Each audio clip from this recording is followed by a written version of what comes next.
প্রিয় বন্ধুরা, এক ভাই আমাকে দৈনিকই কমেন্ট করে থাকেন যে একটি গাজি পাম্পের ক্যাপাসিটার কীভাবে চেঞ্জ করবেন। তো দেখুন, এটি হচ্ছে একটি গাজি পাম্প।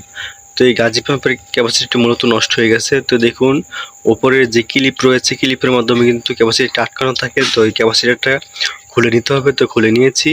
একটি ক্যাপাসিটারে কিন্তু 4টি টার্মিনাল থাকে, 2টি টার্মিনালের সাথে কিন্তু তারগুলা কানেকশন করা থাকে। তো দেখুন, এক করে আমি দোনোটা তার কিন্তু খুলে নিচ্ছি।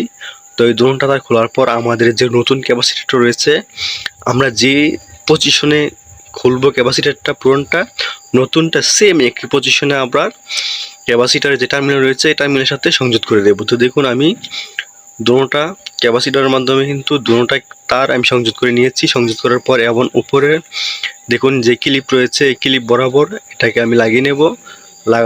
লাগানো হয়ে গেছে। লাগানোর পর যে বক্সটা রয়েছে, বক্সটা লাগিয়ে দেবো। দেখুন, এখন কিন্তু মোটরটি চলতেছে।